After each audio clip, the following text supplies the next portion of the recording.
Welcome to the ChangeMakers podcast, produced by City Current, powered by Higginbotham.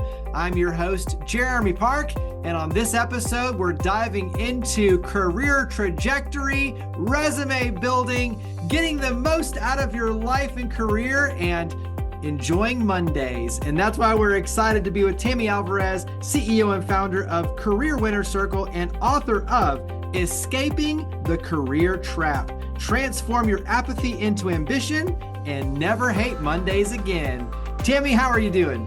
I am great, Jeremy. Thank you so much for the invite, and I'm really looking forward to our conversation today. Thanks for the intro. Absolutely. So we'll talk all about the book. We'll talk about your career and lessons learned, but let's start out with a little bit of just where you grew up. So tell us about your childhood and where you grew up. Okay. So I grew up in a very small rural community in northern New Jersey, right outside of New York City. There were more dairy cows than people in the neighborhood that I grew up in. And so very, blue collar family. No one ever went to college, very farming town and whatnot. And so that's really where I grew up. I couldn't get out of there fast enough. It was a great place to grow up, but as soon as I was 18, I'm like, boom, I'm out. Let's move on to new adventures. And what I decided to do, because my parents were poor and I had no ambition, is I didn't go to college right after high school. I decided, I'm going to go work for a year or two, get my act together, figure out what I want to do for a living, and then go. And then I kept getting promoted every year and a half or so, and then started a family. So I didn't get my college degree until the ripe young age of 40. My growing up was very much not at all what my adult life turned into being. And I don't think that's an accident. Well, when you look back, though, and obviously we'll talk about your career and especially Wall Street, finance, things like that. When you look at kind of the idea of numbers, commerce, where did that start to filter in? Was that always there? Was that something that kind of developed a little bit later on? How did that start? No, I hated that. And I'm not a numbers person at all. I don't think letters and numbers should be together. I think it's unnatural, but I'm thankful for people who do. Because that's where all the tech and all the science comes from. So really where my career, and in the book, we talk about having an accidental career. And I think most of us have that, where you start somewhere. We all start somewhere, and then it rolls into something else, and you've got opportunities, and you either take them or you don't, and then before you know it, you're halfway or 2/3 of the way through, you're like, that wasn't what I planned, because I didn't have a plan, and those types of things. So really, where my skill set was really most strong is in the ability to read people, to motivate people, to understand what made them tick and what they really wanted for themselves. And then to find a way through the work I needed to do to get them what they wanted as well, so everyone was able to win. Too many times, I think, in corporate, the mentality of someone has to lose in order for me to win sits heavy. And it turns into this unnecessary cage match. And so my natural talents really lied in that collaboration. And I just happened to land in financial services and around financial services because of New York City. And that's where those skills really started to come into play. When you look back and, kind of more of a rural setting, were there some things, though, that really have played out that you learned at an early age? And I'm thinking around like character and just work ethic, things that you've been able to carry with you as you look back? Massive defining moments growing up. So when I was about 15, my parents had split up, and we never felt poor. I didn't even know we were poor until later. Like we just had a house and a pool and all these things. But when I was 15, my parents split up. Wasn't a big deal for me. I was a very rebellious child. So with my dad out of my way, I could have a little more fun. So, it was all working out pretty well for me. My poor mom was on the struggle bus for sure. But what happened is he disappeared. And within a month, we were homeless. And so the mortgage was never paid. The IRS was after my mom for back taxes for almost 10 years of not paying taxes. All of these things. Now, my mother got pregnant with me in high school. And so she didn't have a college degree or a high school diploma rather. And so she was trying to support 2 children and a small town where, I mean, it was absolutely devastating to watch and to experience, both for my mom, my sister, and myself. And so, at 15, it's such an impressionable time too. Girls are mean in high school. Like, I did everything I could to try and make it not seem that way. And so that was a really defining moment for me, in that I saw my mother struggle, and I swore that would never be me, that I would never be put in that, because I was a very small town mindset, didn't travel, that, I mean, we would go see family in different states, but none of that was part of my upbringing. And, we would go down south for the winter, and see relatives and stuff. And I thought it was a big holiday. No, it's because my dad, didn't have the money for us to be able to continue to live up here. So we had to go mooch off of our relatives. And I didn't know that. And so learning all of these things as an adult, but experiencing it as a teenager, I had this hyper ambition and drive to make sure that I was never in that type of situation where I would have to struggle like my mom did.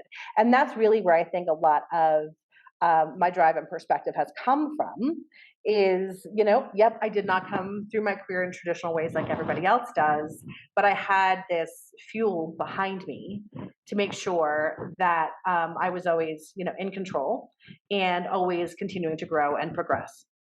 When you look at your mother, what's a tradition or something that, kind of stands out to you as a special, either, bonding experience or a moment or something, especially with your mom now, as you look back and, obviously what she was able to pour in and do and what that means to you now? Are there any kind of special moments or memories or traditions there? Yeah, I think one of the special moments is the quiet strength she had, right? I'm an extrovert. I'm very out there, and that's just who I am. And when I was younger, I looked at that as almost a weakness. But when I, in hindsight, look back and I'm like, oh, all the things that she was able to accomplish and persevere through, and with all the lack of resources that she had, because she didn't have a lot of resources at her disposal. And there was always this stoic calm. Like, it was never panic. It was never the sky is falling. It was always, there's a way forward. We'll figure it out. Things suck right now, but there's a way forward. And I think that's really what instilled in me. It's like, nothing ever goes as you plan it to go. And life is always going to throw these curveballs at you. Some are boulders, some are pebbles, but you're always going to get something that's in your way. And, the quiet resolve that she had, I think was one of the things that, had always resonated with me as I became an adult and had the benefit of hindsight. And just that persistence of being there as a family. We always had family dinners and, all that kind of fun stuff. And you always had that home base to come back to. And she got my butt out of trouble with my dad all the time, right? My dad was very, very heavy-handed. I'd do something wrong, I'd get punished for a really long time. And, that obviously would never hold while he was working. So she always backed me up on that too, in terms of understanding my rebellious spirit and not making me pay too much for it. The unconditional love of a mother. But I think that's it. The calm and the chaos is a really important thing, especially to see that at a young age, going through what you experienced. But to see her have the calm, reserve, and obviously internally, she's probably going 100 miles an hour. Hot mess. Absolutely. But yes. Portraying that calm so that you, as a child, don't feel overwhelmed and can, sit in the moment too. I think that's a really important lesson, that applies obviously to business, but it also applies just to parenting. Yeah. And life in general, right? Yeah, life in general. Yeah. Exactly. Mm-hmm. So walk us through, because obviously, as you said, you can't get out fast enough. You kind of fall into a career path that you weren't necessarily expecting. Go ahead and start painting the picture of transitioning into kind of the corporate ladder that you were able to climb. Yeah, absolutely. And so my first role, and my first big girl job, was as a recruiter for Manpower, which is a temporary services agency. And it was the light industrial. So I would go out to warehouses and stuff and figure out how many they needed. And then we'd have an arsenal of people that we would put out there. And it was an interesting job because I had no idea what I was doing. They took a chance on me. And I think that is ultimately, I think, the theme and the common thread throughout my success has been the fortune of being with leaders who saw more in me than I did. I was always that small town girl coming from a dairy farm, not educated, not well traveled, very, very, brazen and high risk tolerance, but not a lot to draw on, in terms of my own abilities. So every time I had an opportunity, I was like, I was in over my skis. I felt like I was definitely the poster child for imposter syndrome before it was a thing. But these people, these leaders, they believed in me. And because I had the drive and ambition of knowing what not to be, and because I felt like I had nothing to lose, like no one expected anything. I didn't have parents sitting here thinking you're going to go to college and be a doctor. So I didn't have that pressure. So anything I achieved beyond, being at the checkout counter at our local A&P was like a massive win. And so I just didn't have those same restrictions and constructs of I've got to do this or I need to be that. What I did have is that drive, to make an impact, to be self-sufficient, and to continue to grow. And so when I was at Manpower, the Marty Klein, I'll never forget him. He was the owner of the franchise in that area. I was in the Southeast New Jersey, Philadelphia area. And he kept giving me new things. Like at the time, technology was new. Right? Secretaries use typewriters, and I'm dating myself, but this is what it is. And so when computers started to come around and things like that. And so whenever we started a new division or whenever we started a new, function, like that was the thing he put me on. And I was 15 to 20 years younger than my peers, but I didn't have any fear. And I was naturally collaborative. And so being able to do that was really a big stepping stone. And so as I started to do that and then moved into the tech specific area during the .com Y2K craziness, and then that was in New York, and that moved me into corporate in Wall Street. And the reason it was doing that is because eventually what my whole career was founded on, and my whole life basically, is if you don't like it, change it. You make the rules for yourself. And if something isn't to your liking, then it's up to you to change it instead of sit there and complain about it or wait for somebody else to do it for you. And so I made a lot of moves. I, pivoted laterally, moved up, got fired a couple times, all the fun things. And, but I found myself ultimately in a corporate role because, and I'd never done this before. I was always on the other side. I was on the outside looking in with professional services. But a client of mine from Bank of America, which is where I started my corporate career, he saw something that I had that he needed. And he needed to centralize an organization to have more of a consulting mindset instead of a decentralized organization. And so I'm like, I don't know anything about this. It was technology infrastructure. I've never been on the inside. It was a big job. And I'm like, I do not belong here. My first job there was to reorg a team of 5,000 people. I was like, okay, well, let's see what, and so I kept finding myself in these big, scary situations, terrified, but continuing to move forward, make mistakes, and recover. And in my corporate career, I think the biggest thing I learned, which continued to help me grow, is I wasn't afraid of failure. And again, I didn't know why, but now as I coach my clients, and you'll read about in the book, is that the thing that I think that holds leaders back the most is the fear of failure. And not realizing that failure is a part of success. And you can't have one without the other. So if you avoid failure, you're avoiding success. And I always had this experimental mindset, like nothing was all success or all failure. There was always a blend. So let's keep the stuff that works. Let's get rid of the stuff that got my clock cleaned on and try something new.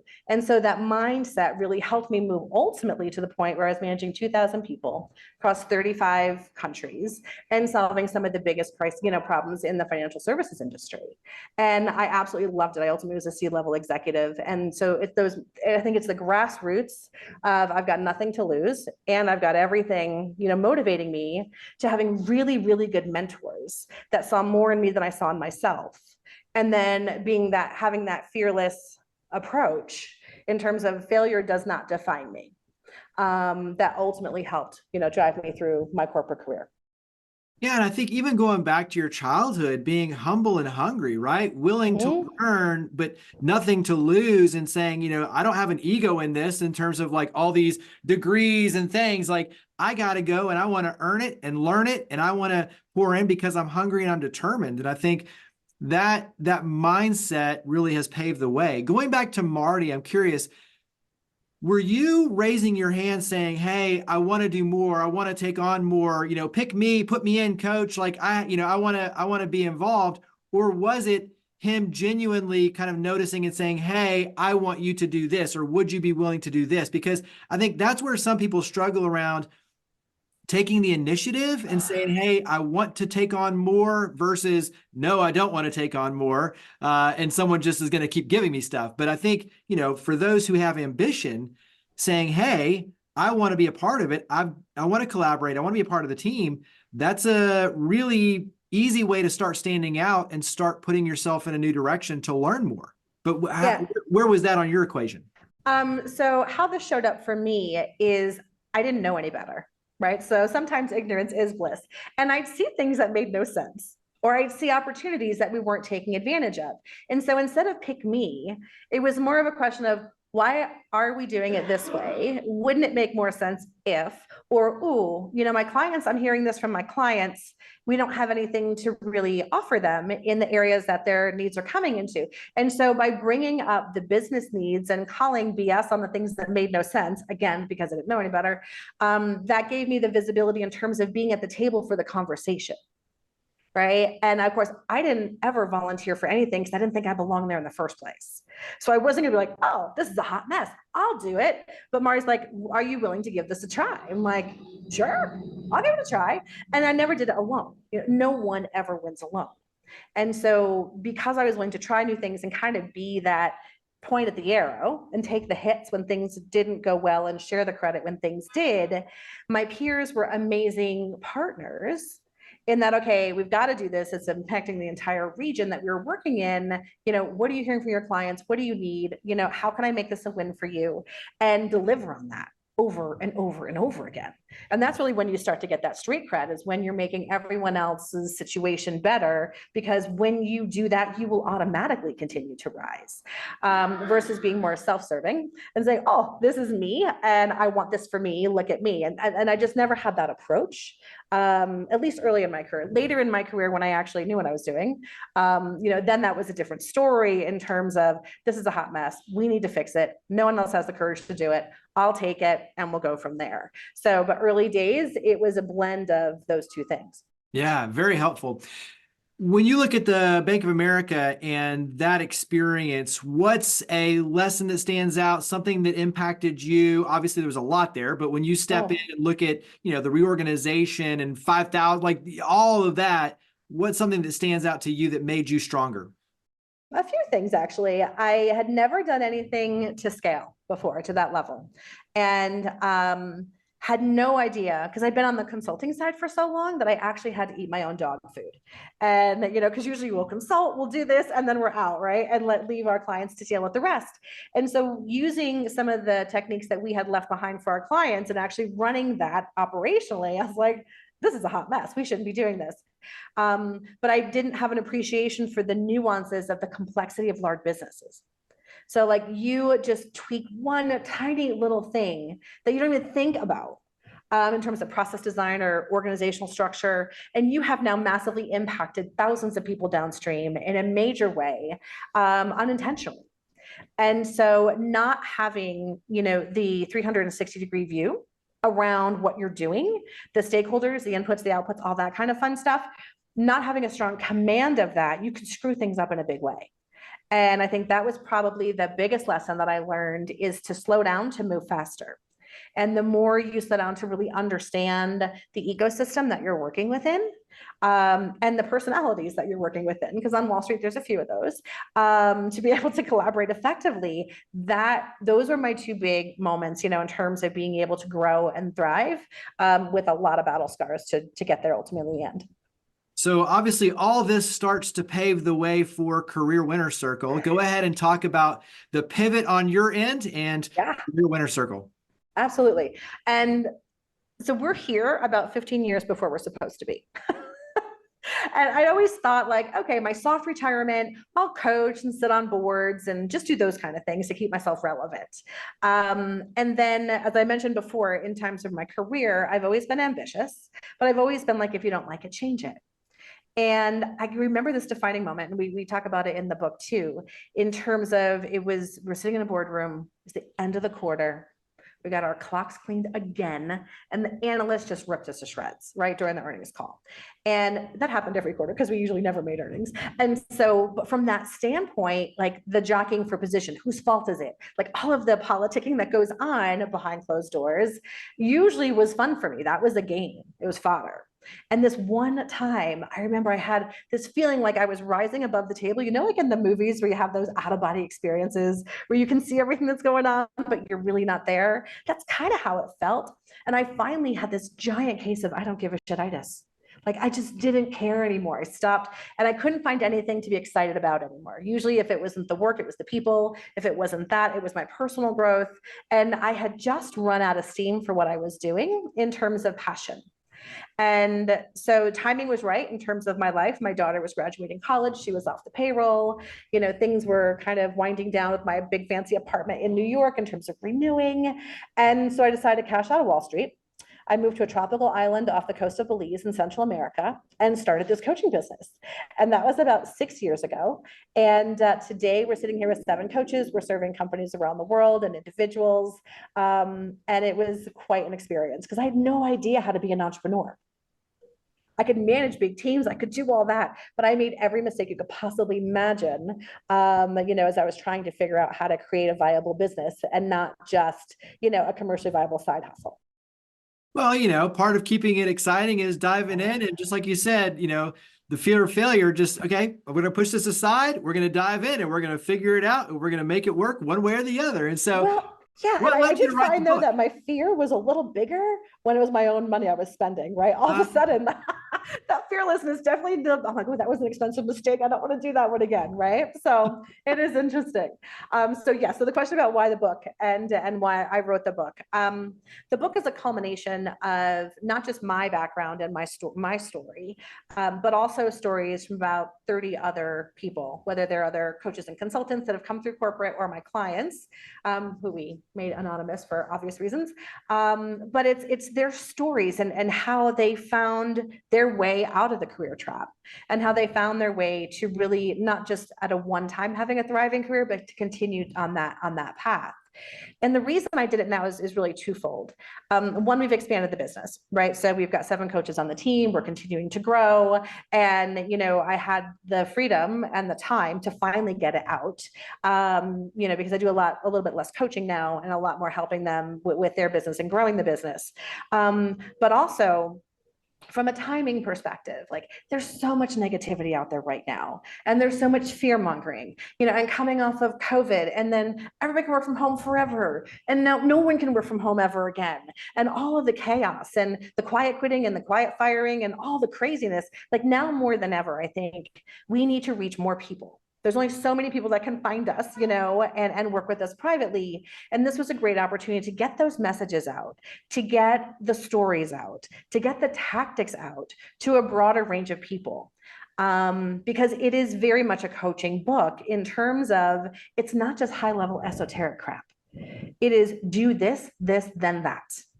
Right? And then take the next step. And here's what you do. So this is coming from the coaching practice. We have a thing that I call brain candy. And so after every chapter, there's things that I want you to reflect on and take action on, because that's really where the magic happens, is when you start to do things. But I just think that there's just so many people who find such a lack of fulfillment in their career. And the career trap, I was like, what is the career trap? If you wake up on Monday mornings not excited to do what you're doing, and you're not actively taking steps to change that, or you don't know how, you are stuck in that career trap.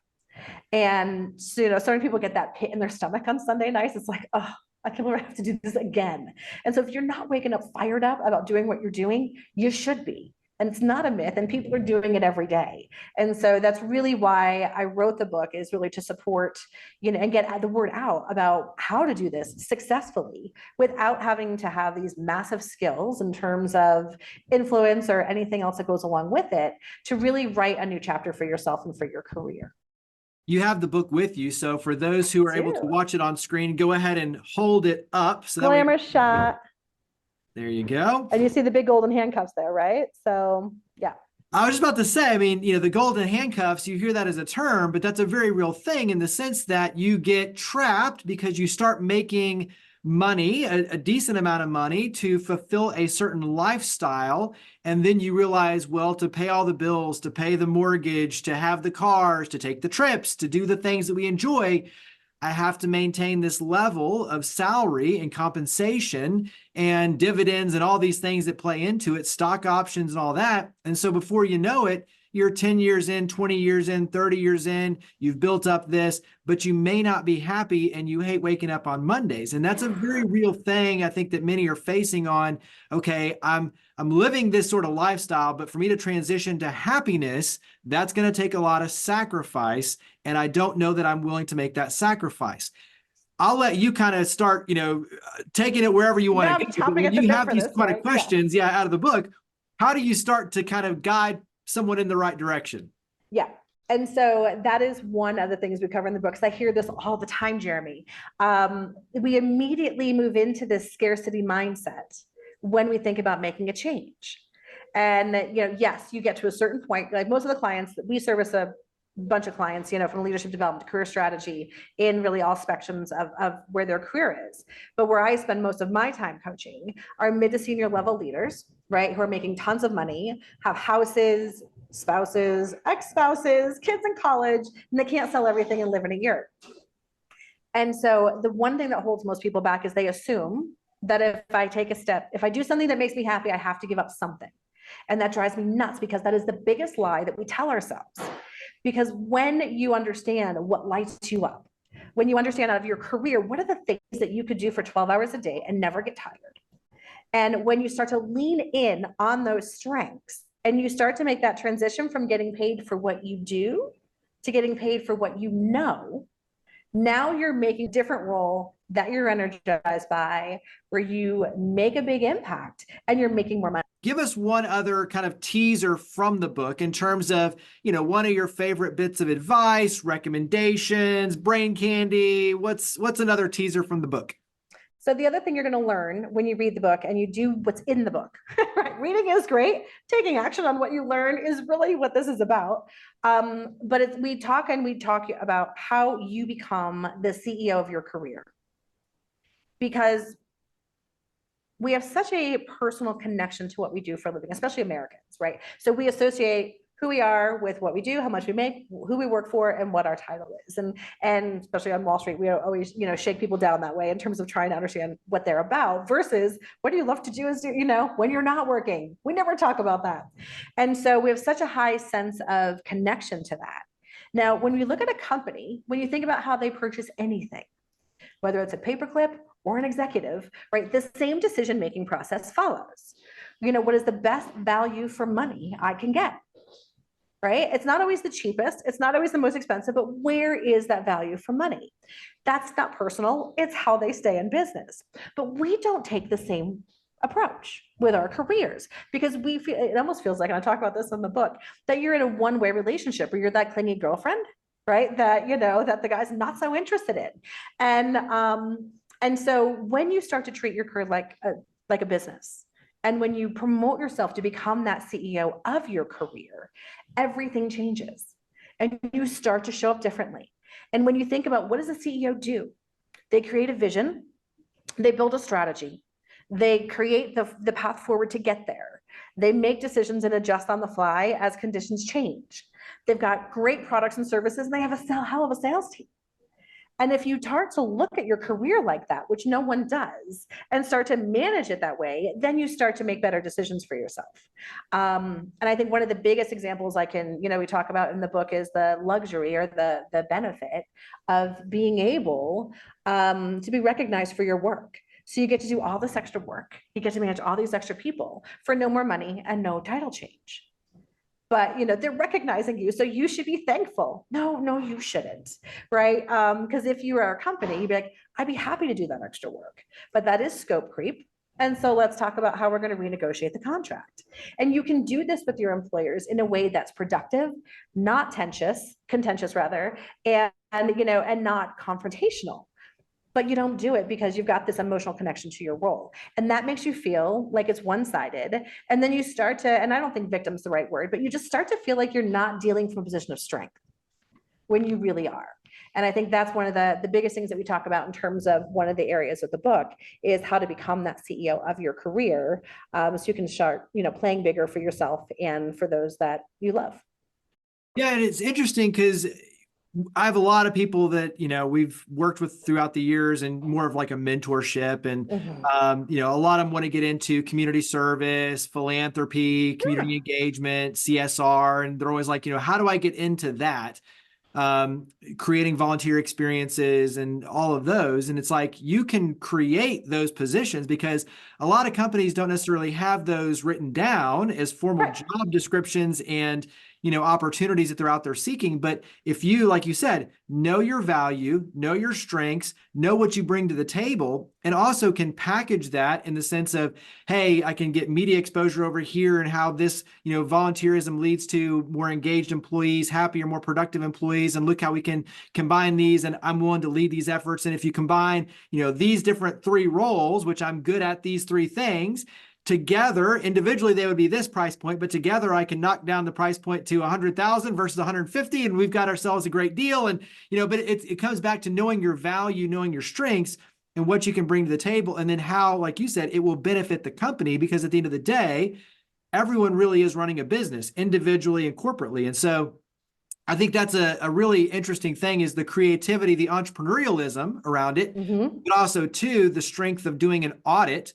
to understand what your value is, and being able to identify and kind of put a number to that. And even when you talk about career mobility inside a company, knowing what value you bring allows you to then have those conversations around raising your salary, increasing your responsibility, all of those, which a lot of people don't ever really look around and say, okay, what really am I bringing and what am I capable of bringing to an organization?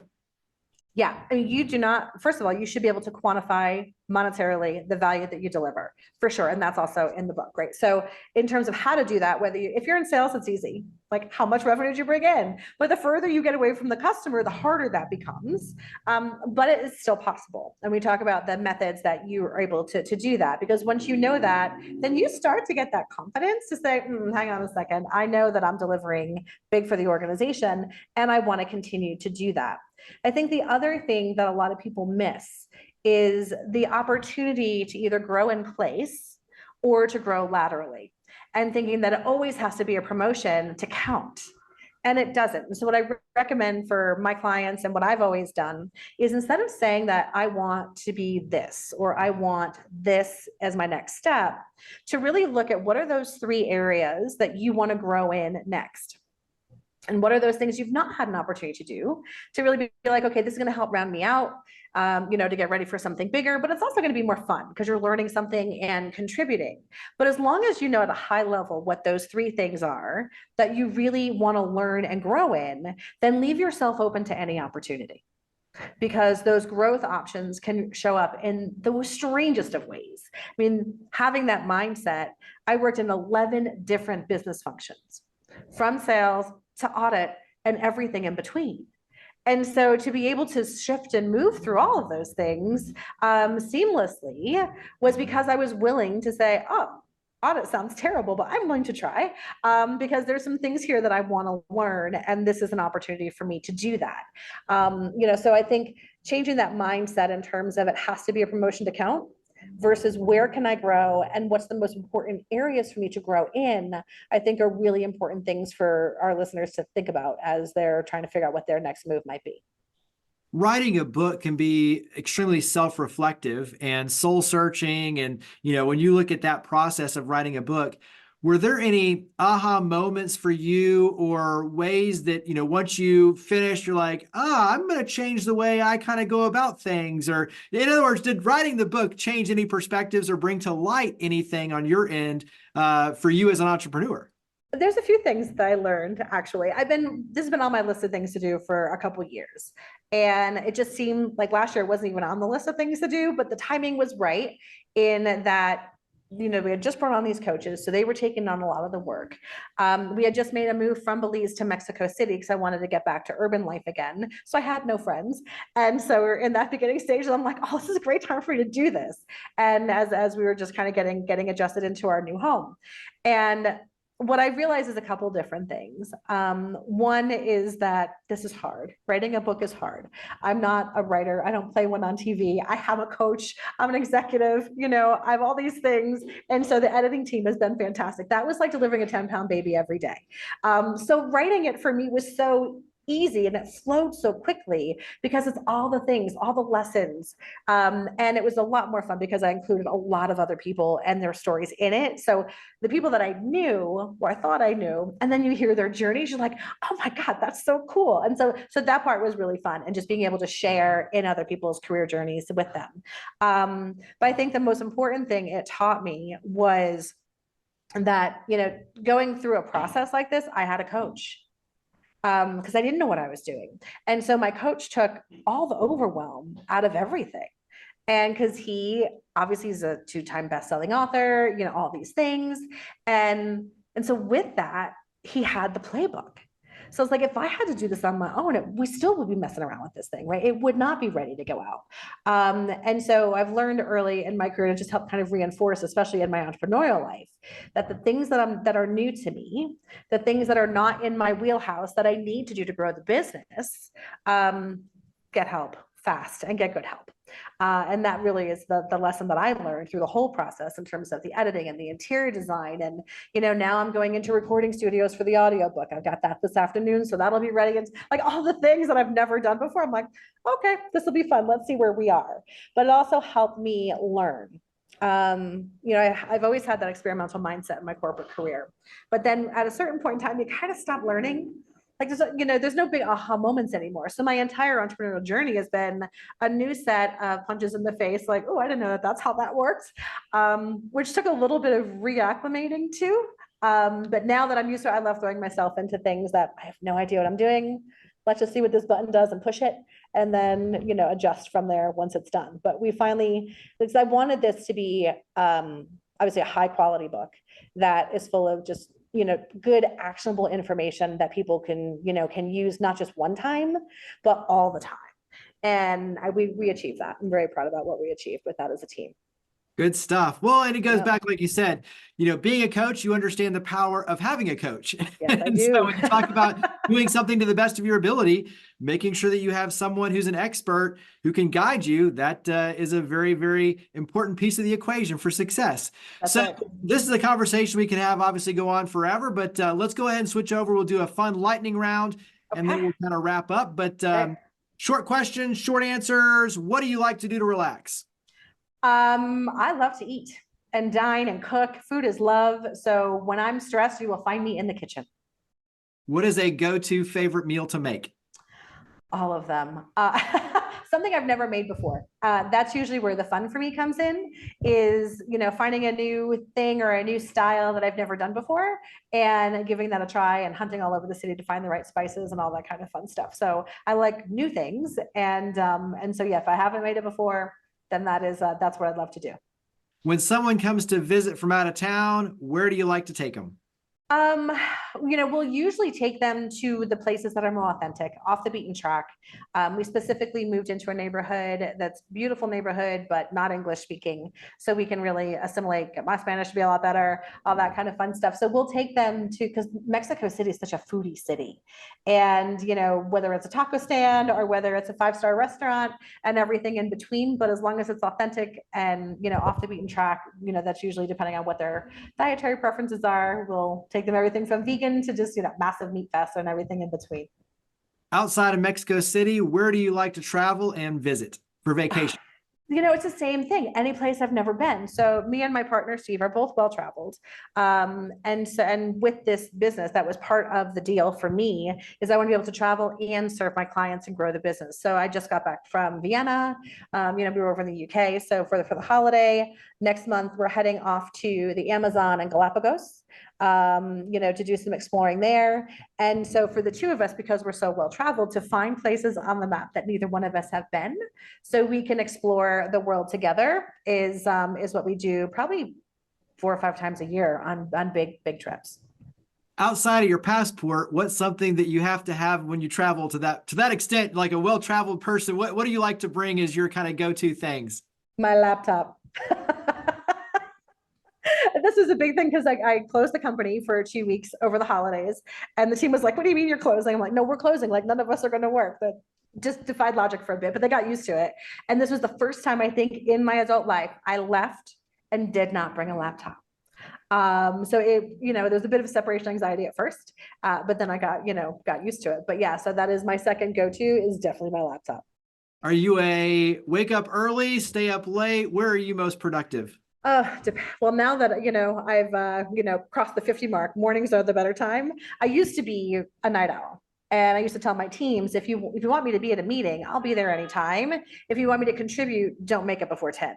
And now like if you get me after 2, forget it, right? So now I'm a wake up, get it done in the morning, and then that way all my good thinking and my hard thinking is done for the day. Any TV show, movie, any binge watching shows that recently are on your radar? Not really. I don't watch a lot of TV. I read, books for fun, and we'll do documentaries. I'm a documentary freak. So anything from David Attenborough, in terms of natural history and stuff like that is always interesting.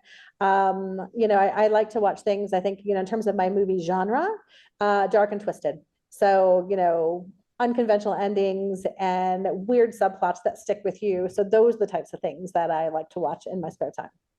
For you as kind of an ambassador now for Mexico City, what would you want everyone to know in terms of just the livelihood, the experience, what you've experienced so far living there? I think the biggest thing is it's not dangerous. Right. I mean, obviously, it's a 22 million person city. So there are parts you don't belong in, just like Manhattan, Chicago, and any other big city. But the city, the people are really what makes the city so interesting.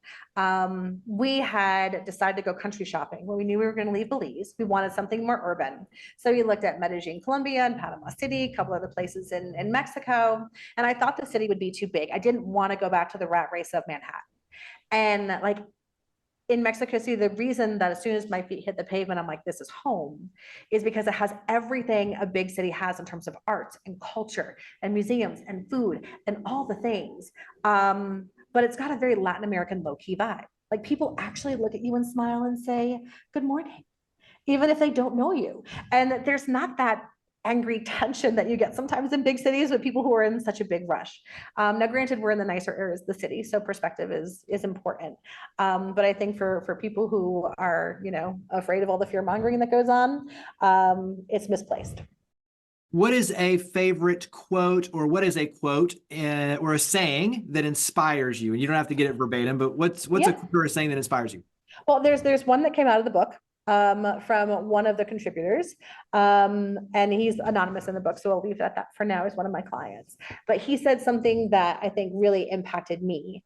And that is that change happens at the speed of trust. I like it. Yeah. You're creating your legacy, obviously, every day with all the impact you're making. But many, many years from now, what do you hope that people say about you, your career, your investment in others, career winner circle? What do you hope that they say? I hope they say that it was fun and made a high impact. I think we take things so seriously, right? And most of us aren't curing cancer or saving lives. And so I think to be able to lighten things up, have fun, be a little bit more pragmatic about the drama that we introduce into our lives, that's a big part of what I want people to really take away, is that just breathe, take a minute, and have fun, because everything is changeable. And so at the end, the legacy, I think, is, high impact and a lot of fun doing it. So last question is the easiest. Where do we go to get the book? How do we start taking next steps with Career Winner Circle? So where do we go? How do we follow you? How do we reach out? How do we get involved? Great. So for the book, you can go to Amazon, right? You can get all those things on Amazon. But if you want a really special edition, the hardcover with some free things that we also have to offer, you can also go to escapingthecareertrap.com to get a copy of the hardcover book and some other freebies that go with that. For Career Winner Circle, you can hit us up at careerwinnercircle.com. And how you engage with us is, there's a million buttons on our website for you to schedule some time.